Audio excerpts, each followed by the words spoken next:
Hello, everybody. Welcome to another episode of the Thriving Adoptees podcast. So today I'm delighted to be joined by Lisa Floyd. Welcome to the show, Lisa. Looking forward to our conversation today. Thank you, Simon. I look forward to it also. Yeah. So Lisa is a fellow adoptee, but she's also a therapist. So a fascinating mixture of her own insights into fascinating mixture from her own insights as an individual and her professional insights too.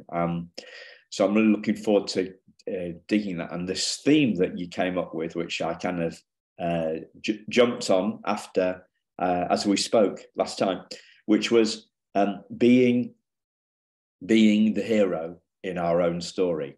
And I thought, that sounds a pretty cool thing. I'd like to be the hero in my own story too. So I thought, what a better theme than to explore than that. So, what does it mean to you? What does that mean to you, Lisa? I think it means for me just really having a difficult time being adopted growing up, like not knowing who I was or where I came from, and just having all these questions. And I think for me, it's just been slowly over the years, just kind of learning to embrace who I am and really coming about that in a hard-won way with a lot of therapy and just digging deep and having some really dark nights of the soul and really coming out on the other side and saying, I'm still here. You know, I still got healing to do, but I am still here and happy. Yeah. So it's a peace. Is it peace with the journey and the continuous nature with the journey? Is it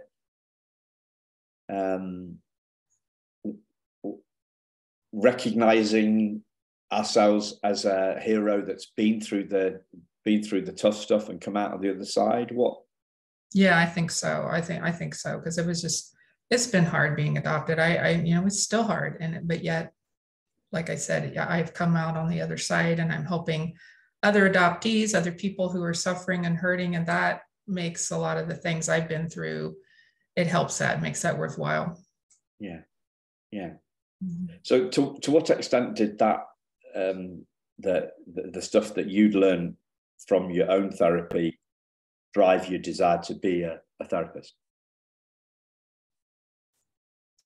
Well, I did therapy after I decided I want to become a therapist. So okay. I just I answered that the wrong way to do that. Yeah. I've just done therapy, and that started in the last few years, and so. But yeah, it's been a journey. Yeah. Do all therapists have to be in therapy themselves, or do they have to have like a? I think if you're. Sorry. It's not a requirement, but I think it's necessary if you're going to be able to handle all of your clients' stuff and what they're bringing and not affect your stuff. And so I just find that a really helpful thing to explore my own things. So I'm not getting, like I said, wound up in their stuff and it's affecting me. So is it a relief valve? How would you? I guess there's different parts to it, but that was the first kind of idea that came to me listening to you. Is it like a relief? Sorry, I'll say it again. Is it a release valve? To what extent? What does it look like for you? For what? Doing therapy or what? Yeah. What does the support that you get from your therapist? What does that look like in terms of how you engage with your clients? And I think what it does for me is I have a safe place to unpack the things that are still bothering me, the traumas that my nervous system hasn't released yet. So, and then that just helps me show up in I think a stronger way to provide that same support for my own clients. Yeah. So, do you think the healing is forever? Do you see do you see it as something that goes on forever, or do you see it as an endpoint? Do you see an endpoint? I think it's different for everybody. I know for me, I'll be healing till the day I die. It's not linear line. It's like I have good days, I have bad days, and it's just pressing forward and like resting sometimes, saying I need to take a break, take days off, mental health days, and then coming back stronger after that, and just saying it's all okay wherever I'm at. It's okay. Yeah. Yeah. Wow.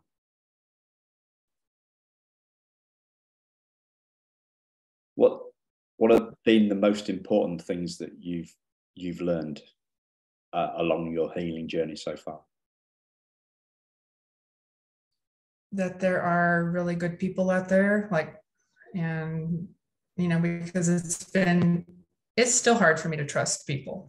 I think there's that vulnerable space where it's just that little part of me just says, I don't want to trust people. And so that's just something I have to keep working through, and just learning, hey, I can be open, and I'm not going to be rejected. I'm not going to be abandoned, but there's always that little part inside that is afraid of that. Yeah. Yeah. Do you feel you trust me as I'm talking this stuff through? Oh, yeah. Yeah. I think my fellow adoptees are a pretty great group of people. Yeah. Yeah.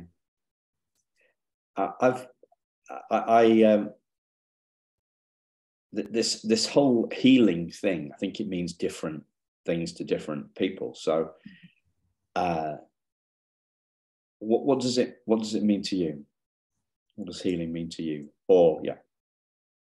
Yeah, I think it just means discovering like who I truly am, because I feel like for so long I didn't really have a clue. There was all this trauma there that had not been processed, and I think the biggest thing was like finding where I come from, who I am, and kind of molding that into, okay, trauma happened, but who am I outside of that, putting all of that together, and figuring that out. And I'm still doing that, kind of figuring out what are parts that have been, I've been kind of cut off from because there was trauma, and just discovering more of that.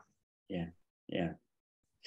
So when we spoke last time, you said that you'd found your birth family in 2013. So it's coming up 10 years ago. Mm-hmm. So that was a big step in the healing process from what you're saying. Sounds like. Yeah, it was. I just found like I know my truth, even if the information is not all positive. I know my truth, and that was something I didn't have, and that made me feel like a more real person. Yeah. Mm-hmm. Yeah. Yeah.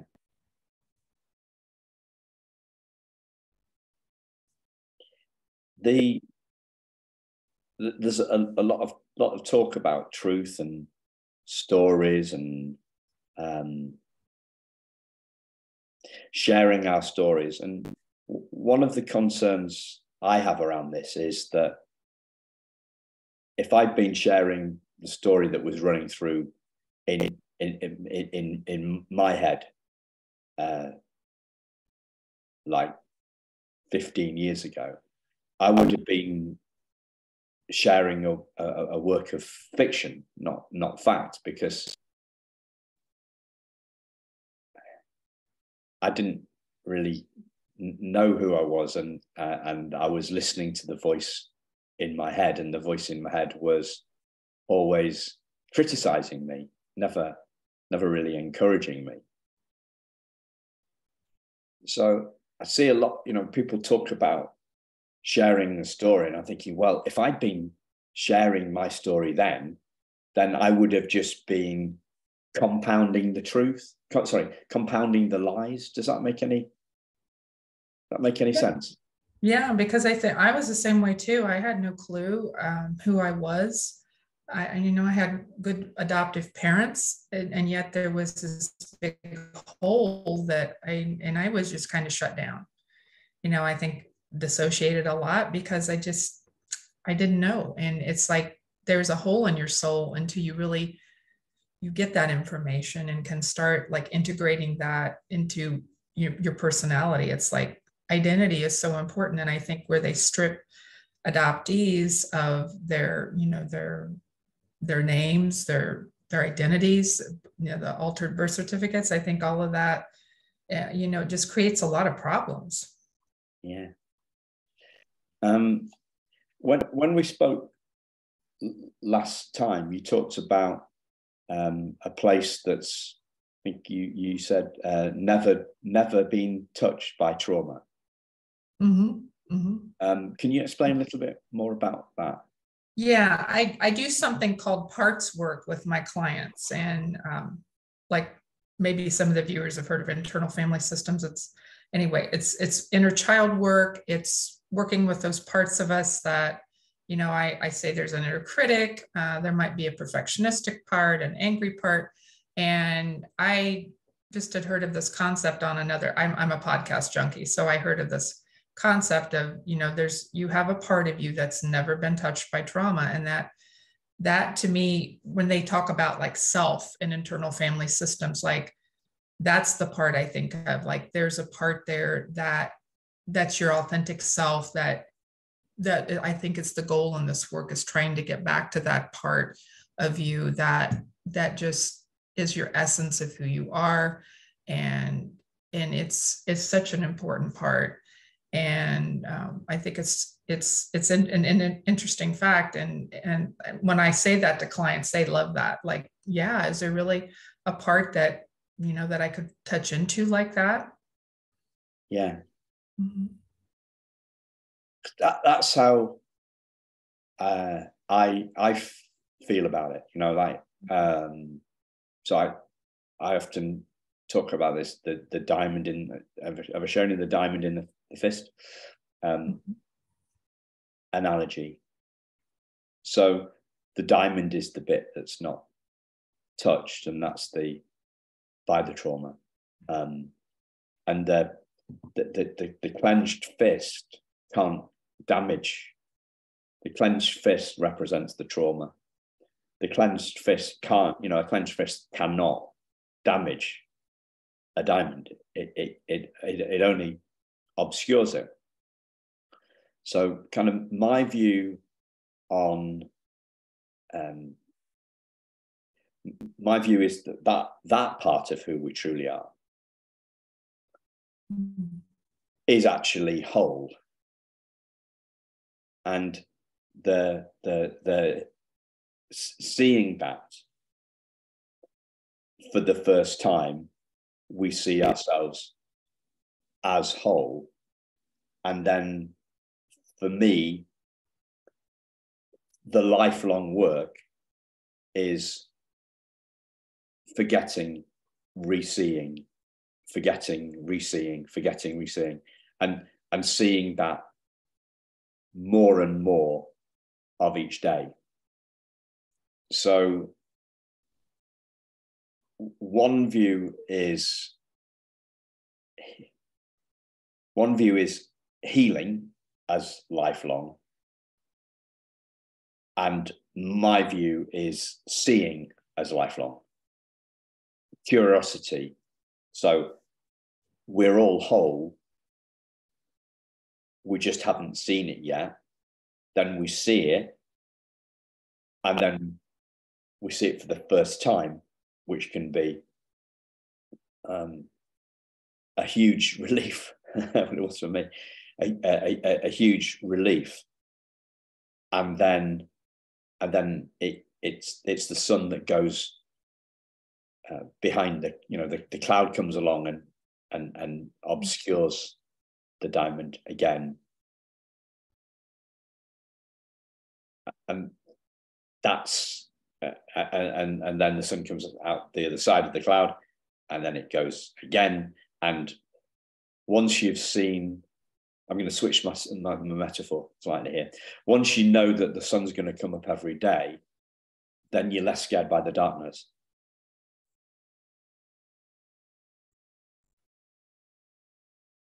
Yeah.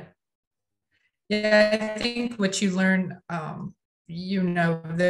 the trauma is always going to be there, and it's just triggers, I think, are teachers. And it's like the triggers will not bring you to your knees as much. You might get knocked over, but you get back up quicker. It's kind of the analogy I use with my clients. Yeah. So I'm going to go back to the, I'm going to try and combine both our analogies.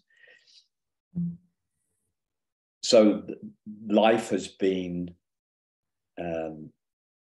pretty much completely, a completely overcast sky. And then there's a glimpse of the sun. And then the less and less of the sky, and the sun is obscured by the clouds less and less frequently.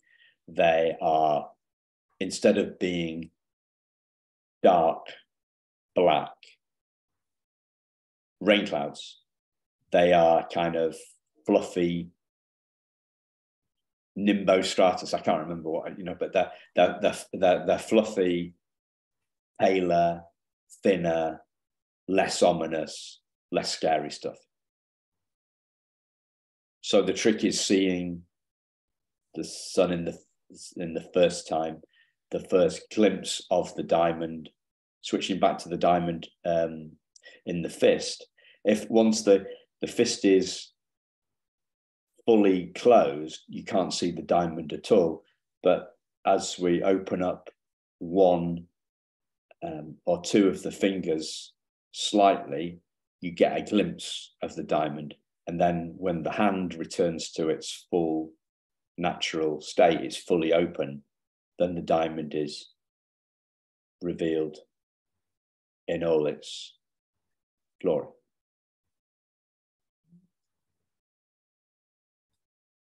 It's helping people to really see that that's inside, and that can be hard for people. And you just have to be patient when you work with them. Yeah, because everybody's different, and I don't try to put my views on anybody. It's just adoption is complex and multi-layered, and it's different for every adoptee. Yeah. What are some of the things that you found most effective in pointing your clients towards the part of them that is untouched by the trauma? I'm going to go back and say the parts work. I think that's helpful. It gets them, thinking it's not all of you that feels that way. It's a part, and the wise woman or wise man in them is there to help, and they like that language. And so then they basically, what you do is you go back in and reparent the hurting child inside of you. Yeah. And and getting back to that, trying to get to the part that's untouched by trauma. Yeah. And and some people may not like that language, so then it's always trying to meet the client where they are at, and it's just trying to help them to get back to where they're feeling like they are happier in their lives. Yeah. Obviously it's tricky because we're just having a conversation rather than a therapy session, so there's clearly limitations. Can you give us any examples or any insights within, bearing in mind this is a conversation, not therapy, to help us see what that parts work looks like? Mm-hmm. Yeah. Would you want to do like a little exercise? Yeah, that would be great. Yeah. Any way that you any way that you think, that sounds good to me. Yeah. Yeah. Like, is there a part of yourself that you'd like to work with?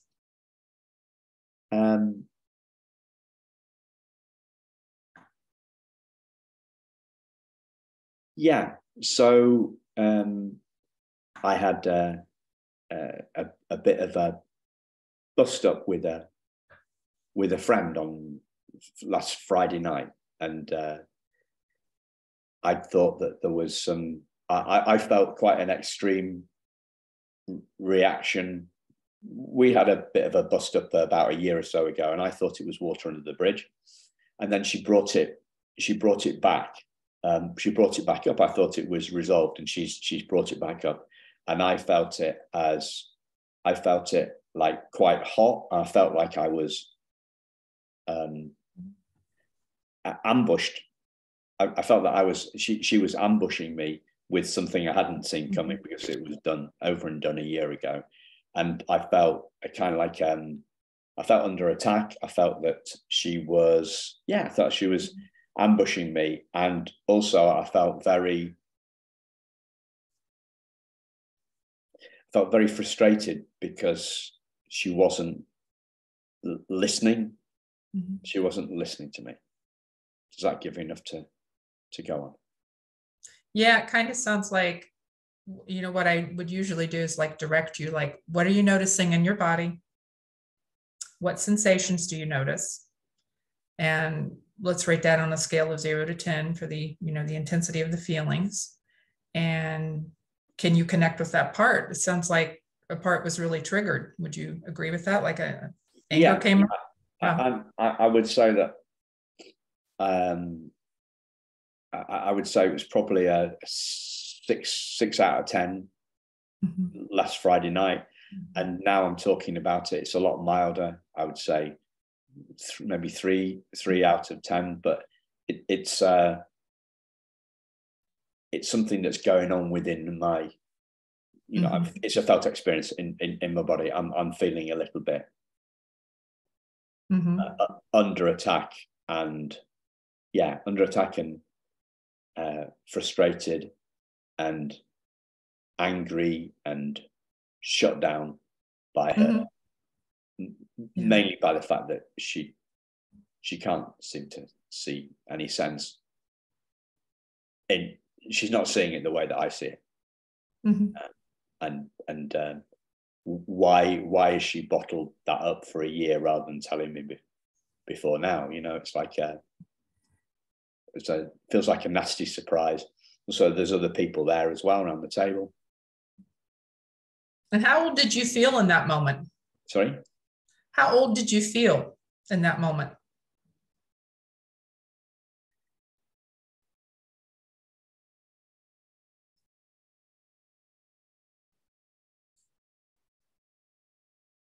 About 11, I guess. Yeah. So you want to try to work with that 11-year-old part? Yeah. Yeah. And so where do you feel, like you said, you're noticing some intensity right now? Where do you notice that in your body? So I'm noticing it now in my arms, whereas on Friday I noticed it. On Friday night I noticed it in kind of like in the bottom half of my stomach.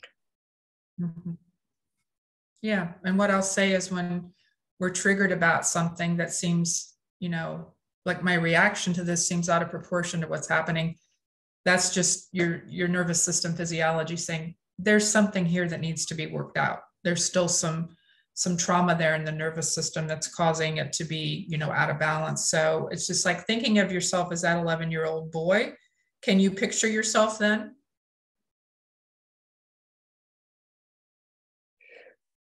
Well, the first thing that came into my mind was actually I was a little bit older. I was 13, and I'd been in the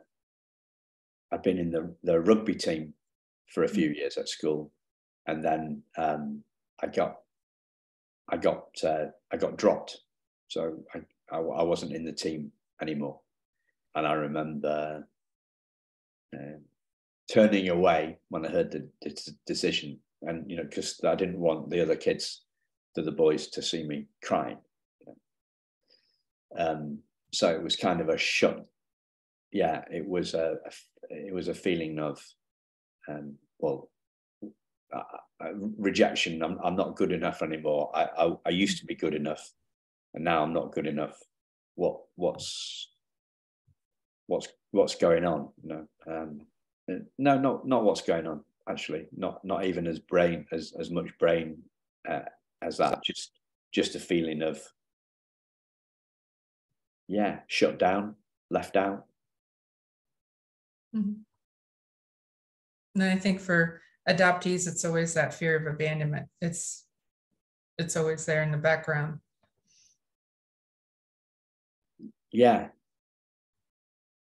And nobody wants to be the last, no boy wants to be the last kid picked for the team. Yeah. It's yeah. Yeah. So it's the shock, actually. It's maybe the shock and the surprise. Mm-hmm. Something that I hadn't expected to happen happened. Like that's that behind the ambush thing. Did I expect to get dropped? No. Did I felt kind of cast off. Also, yeah, nobody, as I felt alone. So whilst we're sat around this the dinner table having this stuff, nobody was coming. The other people were just, nobody was coming to her aid or my aid. Actually, it was just me and her, and nobody backing me up, nobody backing her up. Perhaps not wanting to take sides and escalate it, but yeah. Yeah, and I think sometimes the feelings, like I know for myself, grief can come knocking on the door when I least expect it, and it can feel like a tsunami sometimes, and it just, I kind of sit with those feelings, like I'm going to welcome the grief in. I'm just going to be here for it, and thinking of it, that's a little part that needs help. And like what I would say for your anger, like just, even asking, is it okay to work with the part? We have the part's permission to work with it. Yeah. It's pretty rare this stuff comes up, actually, I would say. Yeah. So it's okay to work with it. It's okay to work with it. Yeah. And it's just even saying, envisioning yourself from that age. Can you see yourself? You said you were 13. What's that part of you wearing? What's he wearing? I was wearing the rugby shirt. It had been a tryout, I think you call them in like it was like mm-hmm. It was the start of the rugby season, and all the kids are on there, and you got maybe 30 lads, and they're going to pick the top 15, and I didn't make the cut that year. Yeah, so yeah, I was wearing the rugby shirt and rugby shorts, rugby boots, rugby socks. Yeah. So I just invite you to really look at that part of yourself. Just imagine he's standing there in front of you, and I just want you to look at him.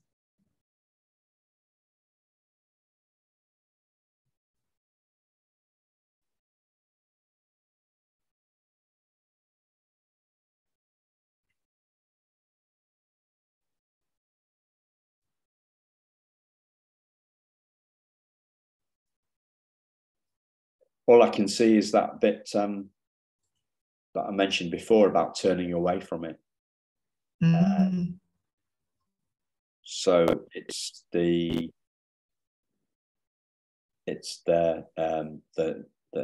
not good enough, the rejection, mm-hmm.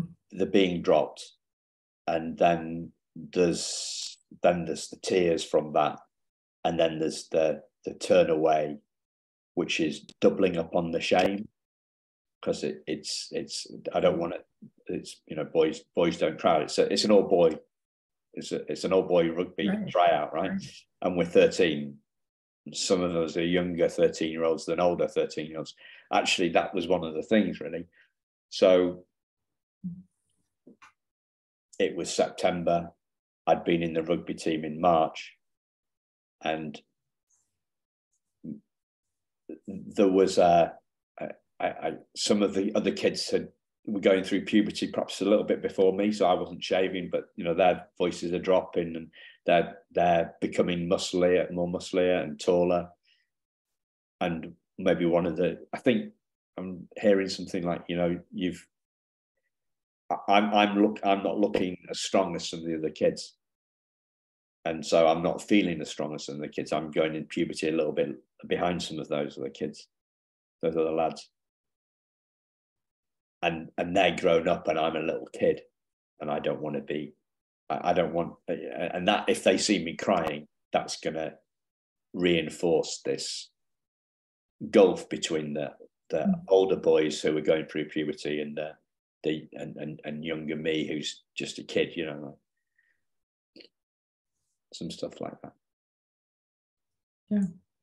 Yeah. And I would say, where you were turning away, you notice shame coming in there. That's another part. And then we have to work with the shame or the self-loathing, whatever's coming in there. So it's just learning, I think, to embrace those parts of us that we've kind of pushed aside and just saying, yeah, I notice, I see you, I see your pain. You're not alone in your pain. That's the big thing, to help these parts know that we see them, we're with them, we're not going to leave them. That's the big thing. And it's kind of learning to ride the waves of the emotions. And if you can stay with the feeling for 90 seconds, it's going to kind of move on through you. So it's just letting the old, traumas come up and be moved through emotionally. And it's a process. So it's the opposite of the suppression thing. Mm-hmm. Yeah, because when you suppress the emotions, it's just going to create more anxiety, more depression. And it's just like it's like when you feel the feelings, they're ready to come up and be released. And it's having, coping tools, resources, different things that can help. I mean, we don't just dive in and do trauma work. It's a step, and I will help people because I have a lot of clients that will come that they really have had some bad things happen. And I don't just see adopted people. I also see a lot of complex trauma. And so it's doing a lot of resourcing, which that's grounding. It's working with things that help them to feel like they're more in their body, like they're learning to feel safe. And so we just work on resourcing and things like that before we ever even get to the trauma work. And it's kind of learning, look around your environment. What are things you see? And that's different ways we ground, kind of noticing your body on, your feet on the floor, your butt in the seat. And it's things like that. And learning that they can be safe in their body. And that's quite a process. Yeah. You mentioned the word dissociation earlier. Mm-hmm. And I meant to ask you what is that? What's dissociation? Dissociations, I think that's a child's main way of coping. And I did it a lot when I was growing up. And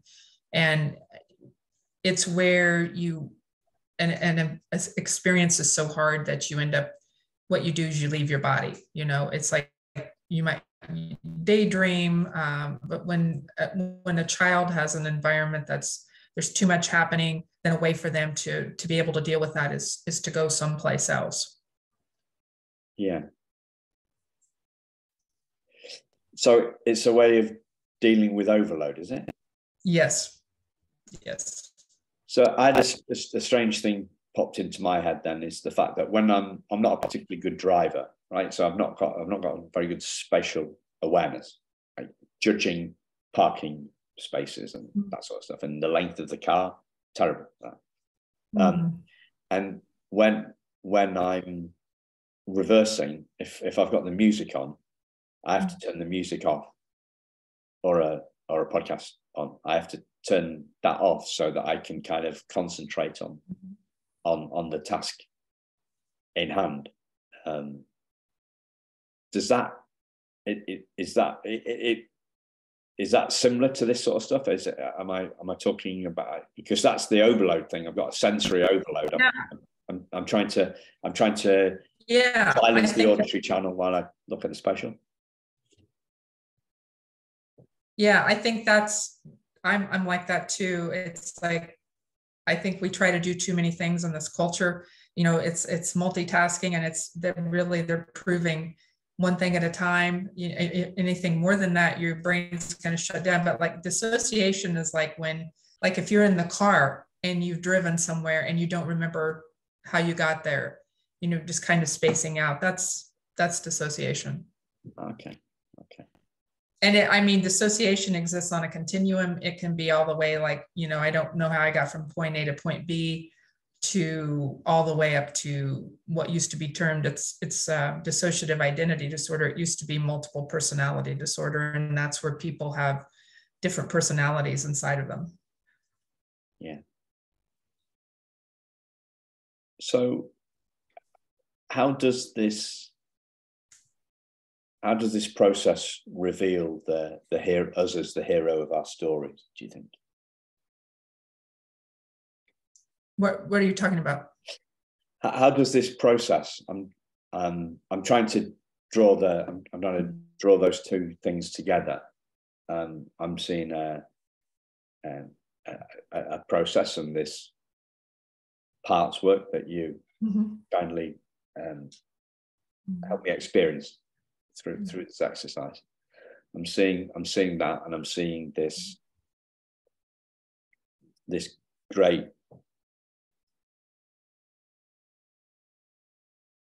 aim to be the hero of our own story, and I'm at the moment I'm not seeing how those two can connect, and I was wondering if you could help. Yeah, with parts work, I think the more that you do it, and it's like getting in touch with the inner child. What were the experiences of that inner child growing up? Because so much of that is dissociated, kind of pushed away because it's too painful. And so little by little, we kind of go in and we start to see what the experiences were like as a child. So much was pushed aside, and it's pain, it's loneliness. And what I would really say, it's just coming alongside these parts. So they have like where maybe a parent wasn't available for whatever reason, maybe they physically weren't around, or maybe they just had their own emotional traumas that they had not dealt with. This way, you can go in and be with these parts and say, I'm that safe adult now that's here to witness you. You're seen, known, and understood. And when you do that for yourself, you're aiding in finding more of that authentic self and helping, the parts of you that have just been so wounded, they finally feel like they're understood, and they can start to heal. And it's just all a part of that process. And then I also do, I think, working with the body is very, it's necessary in this, because trauma lives in the body. So I work with, start having clients kind of notice what's the physiology of your nervous system. What's it doing right now? Are you in fight flight mode? Are you down on, bottom rung of the ladder where you feel like you're collapsed, dissociated? We want to get back up where we're in that social engagement system where we feel like we're safe and supported. And it's just like, how do helping clients, like, how do you know you're angry? Do you feel flushed? Is your heart beating? And kind of tracking that. And okay, what are my resources I can use to get back up to where, I feel like I'm more safe. Okay. So if I draw those things together, I'm seeing that the place within us that's untouched by the trauma that's the heroic diamond space.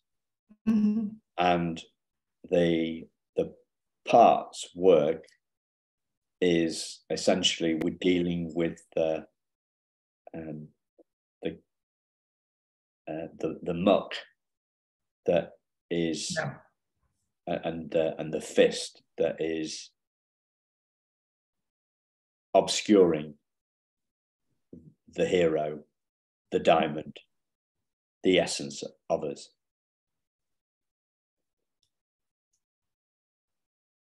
Right. So it's a revelation process where we're looking at the parts of us that are getting in the way of the truth of who we are. Yeah, and I might phrase it just like, let's help the parts that are in pain to start sharing, what are the burdens they're holding on to? What are the memories they have that they've just felt alone with? And it's just kind of going back and being, that adult, you can witness the part's pain, and how can we be there with that part so they feel like they're not alone. And it's incredibly healing. Yeah. Okay. So I think I'm getting it together into a model now. Thank you for that, because I think that's perhaps a more specific way of looking. Mm-hmm. So I think you said healing the part's pain. So that allows me to look at the fact that the hero is forever whole. The diamond is unwounded. That essence of who we are is untouched by the trauma, and yet we've got these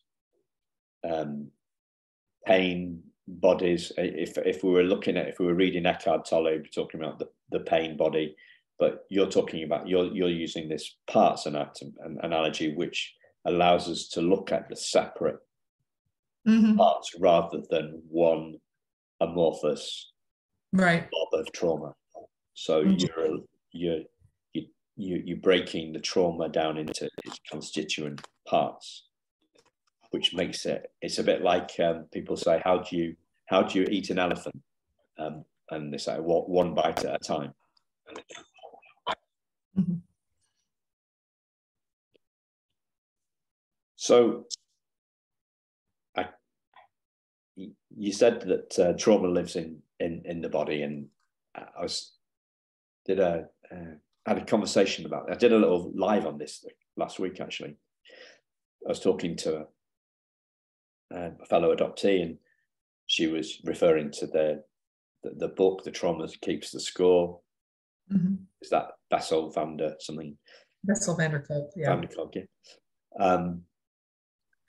And this, I was in a playful mood, and the idea that came into my head was football, right? Soccer.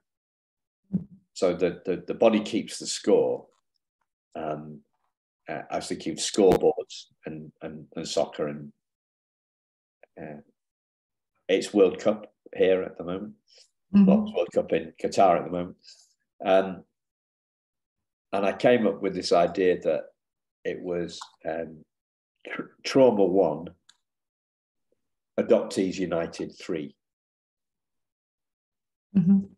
So by coming together, by being united, then we can kind of heal the trauma. And I thought that's a nice way of describing what we're doing on the podcast, right? Coming together to help others heal. And that was kind of my second thought. But my first thought was in terms of, well, that part of, to use your analogy, that part of our body, that part of who we are, that is untouched by trauma, isn't actually our body. So what I mean by that, the part of us that I see as untouched by the trauma would be our spirit,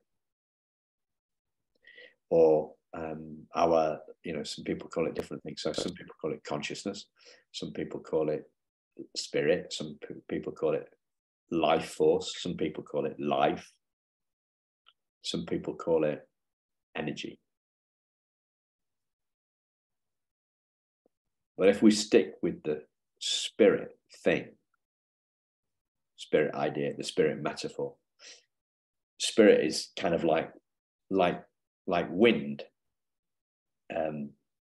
So you can't actually cut it. You can't, if you try and took a knife to a gust of wind, and you wouldn't be able to cut it like you can cut an apple, or you can cut a hand. So there would be no there would be no cut. And if there's no cut, there'd be no wound. And if there's no wound, there's going to be no trauma. So identifying with our bodies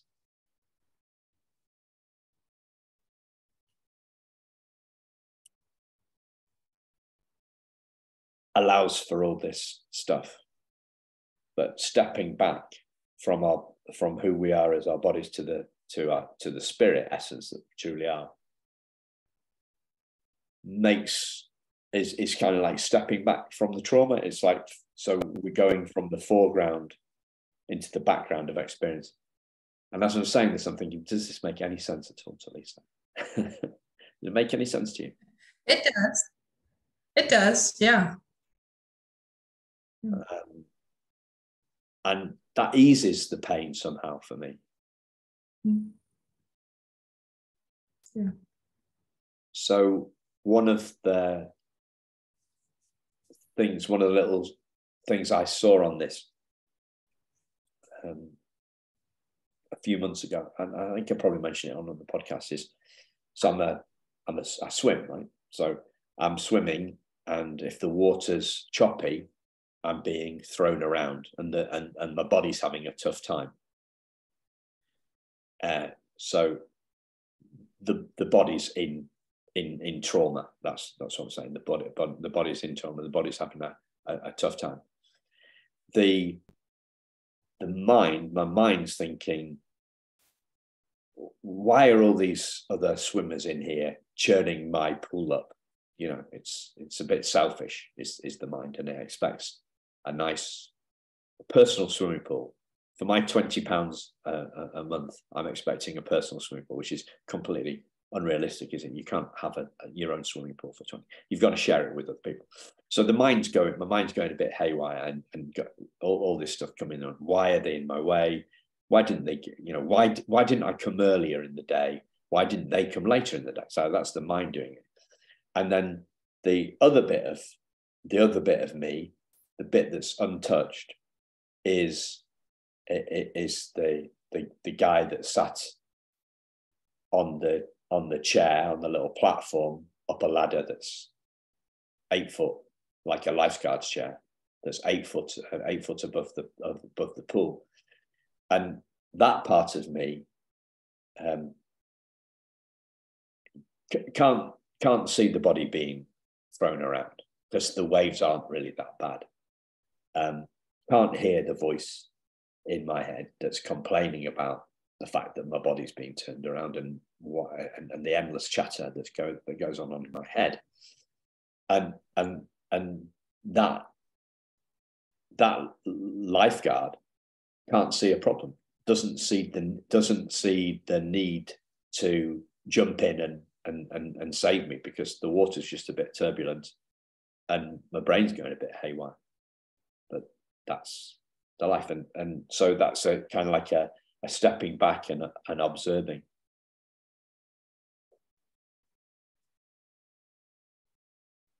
Yeah, that's kind of like with the parts work. You could say it's a part of me, not all of me, and you can finally get back and look at that and see, it's a part that's been in pain, and I'm here as the adult. I can go in and help this part, and and that creates more of that like integrated whole person, that we don't have these fragmented parts of ourselves that are still stuck in the trauma.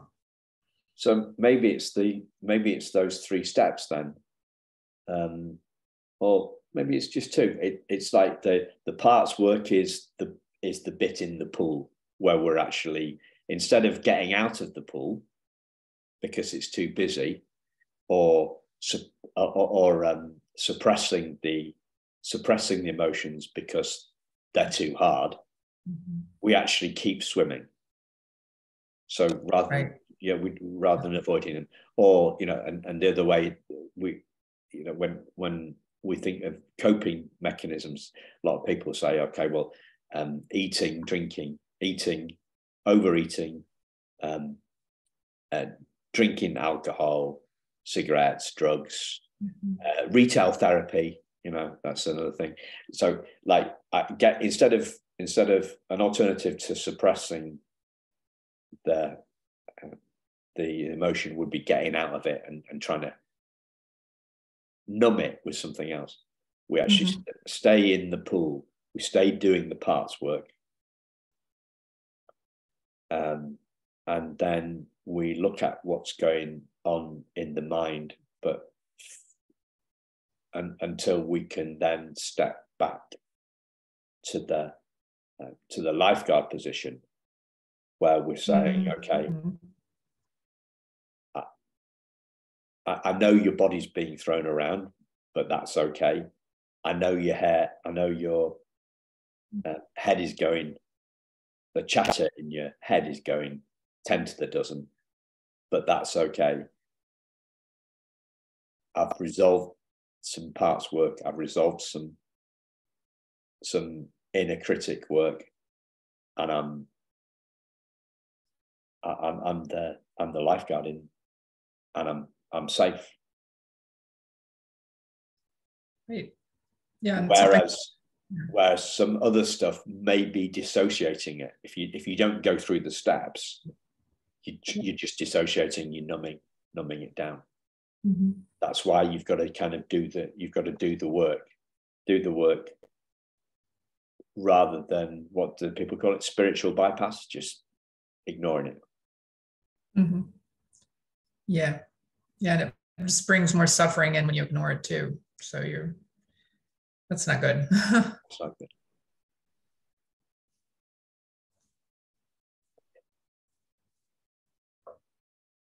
And I'm thinking the lifeguard, the hero. The hero. I'm thinking Simon Benn as David Hasselhoff. Mitch I don't look anything like David Hasselhoff, even in his prime, right? The Hoff. Yeah. I'm a good swimmer, but I'm not that good. Yeah. And I'm just going to say one thing. I just think it takes patience on the journey. Takes patience on the journey. It's like learning, and use your water analogy, like there's going to be days it's, smooth sailing, and then you're going to have some rocky, choppy waters, and how, what are the tools you have to help you get through that back to the smooth water. Yeah. So what do those tools look like, Lisa? I think it's individual for each client, like what things help you, and for me, I like being outdoors, being with my husband and my doggy and people that do want me in their lives. And it's just, learning what things help you, and doing more of it, doing what feels good. Yeah. Yeah. Finding out what works and doing more of it. Fascinating. And I'm going to add my own little tool as well. So it's humor, like, the body keeps the score, football score, because when I first heard that body keeps the score, it felt to me like Murder in the Dark. Have you heard of this game? Is it just a British thing? I have not heard of it. Murder in the Dark. You don't actually murder anybody, listeners, just to be be but it's a kid's game where you go into a room. There's one kid is assigned to be the murderer, and they kind of have to touch somebody on the shoulder and pass it on. And if you're playing with kids, young boys, they don't just tap each other on the shoulder. It's a bit more forceful than that. And so it's pitch black, and you wait. If the murderer knows who the murderer is, and so the other kids know that they aren't the murderer, and they're kind of at any one point they could be hit, right? So with the body keeps the score. What the body keeps the score with came to my mind is, I've got a score to settle. It's like Murder in the Dark. I'm just waiting. I'm waiting for this score to be settled, and it's going to. I'm scared about getting hit. I'm thinking it's going to hurt when I am here. And it seemed to be like a really dark, like Murder in the Dark is a dark thing, really ominous, really foreboding, really horrible thing, right? The body keeps the score. But when I take, when I came up with Trauma 1, Adoptees United 3, I thought that was quite funny. So that's just my sense of humor. So I think humor is a great tool. There's not many people laugh at trauma. It's a serious business, isn't it? It's a serious. We've got to take it seriously, yeah. Sometimes humor is a great release if it works for you in the tool, but in the toolkit. But I've never heard it expressed quite as succinctly as you did it. The tools vary for different people, but I can see the sense in that. So yeah, and I'll say laughing's a great stress reliever. So that's a good tool. Yeah, and that's what the comedians do, right? That's one of, there's different sorts of comedy, but one of the we're anticipating, and then we get the punchline, we get the joke, and we laugh. It's a release of the tension and a release of the trauma. So as always, listeners, check out the show notes. There's links to Lisa's organization, links to her on social. You can, if you feel that you can reach out to Lisa. I'm guessing it has to be your license for each state, are you? Or is it, how does telehealth work? Unfortunately, you have to. I can only see clients that reside in the state of Indiana. Indiana, okay. Yeah. So, thank you very much. Is there a question that I've not asked you that you'd like to? No, I mean, it's been great to chat with you. And I might add, I don't know if you have my email down there. If people would want to contact me through my work email, I can. Okay, I can add that onto into the show notes as well. That's great. Thank you. And have you got a question? Have you got a question for me? Oh, we've lost it. It's frozen. Thank you very much, listeners. We will speak to you very soon. Thanks a lot for listening. Cheers. Bye-bye.